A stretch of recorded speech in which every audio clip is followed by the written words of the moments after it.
Mga persons deprived of liberty sa Mandaue City Jail gipaubos sa kinalit nga drug test.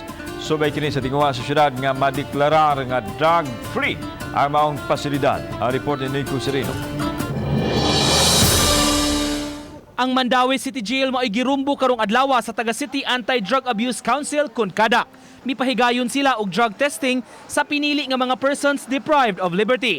Random ra ang pagpili sa mga inmates nga gipaubos niini, 50 gikan sa male dormitory ug laing 50 sa female dorm.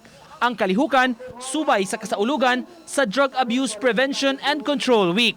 Kaning PDL nga na positive, confirmed positive, posible ang iyang sentence mo mapatasan. Kung negative, probably makaingon na ang kuan nga atong paus-usan. So depende na na Swiss, no? So makatabang.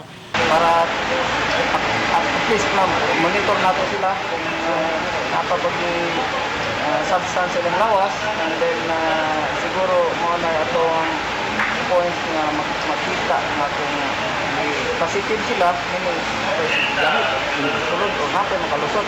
Gusto sa syudad, masuta kung may tigamitan ba og droga sa sulod sa pasilidad. Subay sab kini sa tinguha nila nga madeklara nga drug-free ang bilangguan.